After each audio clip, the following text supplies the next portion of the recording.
Alright, for this problem it says prove that for all b is greater than 0, the area A underneath the graph of this curve over this interval, and this interval is a general interval, you see there's a b right there, is equal to this. So that's kind of neat. We're going to make a formula. That's the formula. If you ever have the curve x to the second power, you just have to know the endpoint. Well, you have to start at 0, and then the endpoint would be b. You could just plug in the b and find the area underneath this curve by plugging in that. That's kind of cool.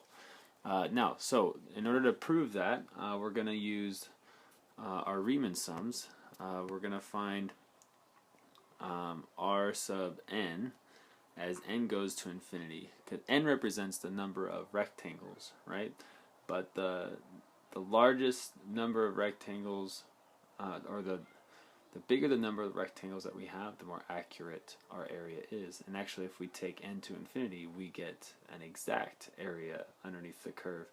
And so we're going to take the limit as n goes to infinity of r sub n. You could also do the same thing with the left endpoints, so L sub n, but we like using r sub n better, and the reason is because when you use r sub n, j in your sigma notation, j is your dummy variable, equals 1.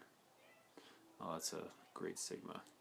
Alright, so j equals 1, and we're going to go to the n. I wrote that a little close, let me move that over. Okay, so r sub n equals delta x times sigma of f of a plus delta x times j. So we're going to plug in what we know. We need to find delta x, we need to find a. A is pretty simple, it's 0, it's the beginning of the interval. We plug in delta x, the same delta x is over here, and then we start simplifying stuff to see if we can get to a conclusion. The other part of this is that f.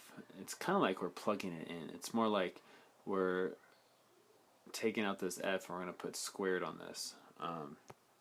So anyways, let's find the delta x first. Our delta x is usually found by taking the length of the interval. In this case it's 0 to b, so the length of our interval is b. It's a variable, an abstract concept. And then we're going to divide it by the number of rectangles, in this case n, because we want to take it to infinity eventually, so we're going to leave it as n.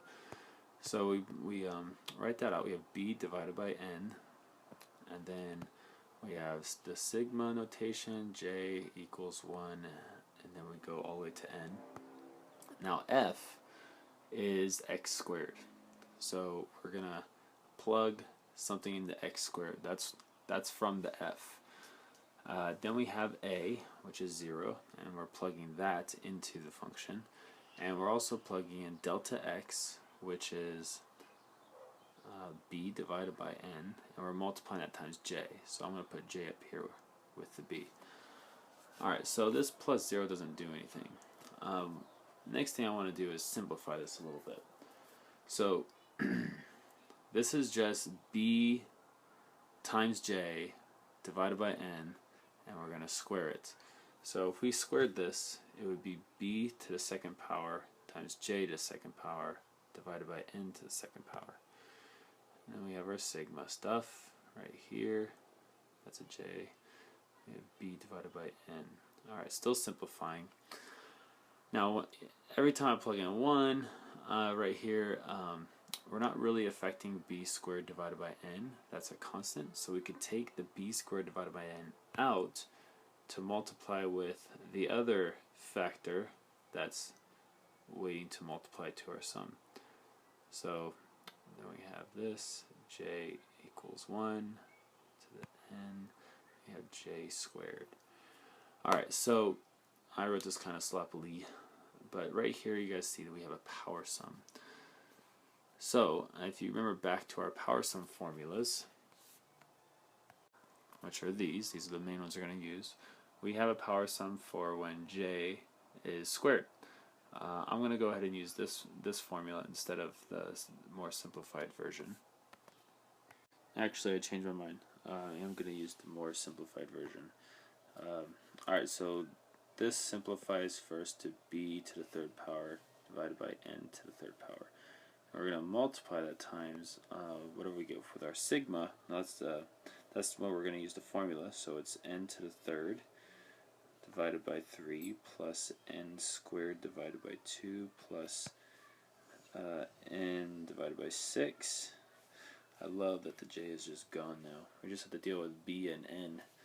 So when I distribute this, let's see, I get b to the third divided by 3, and then I get b to the third divided by n, because this 2 cancels out with the 3, but there's still an n on the bottom, and actually it should say 2n, plus b to the third divided by 6n squared, because that n is going to cancel out with that 3 and make it a 2. So that's why we have n squared on the bottom. Alright, we're going to take, that's as far as we can simplify it. I mean, we could probably find common denominators here and add them, but I don't think it's necessary. In fact, though, I know what's going to happen when I take the limit as n approaches infinity. So I kind of like what it looks like right now, because if we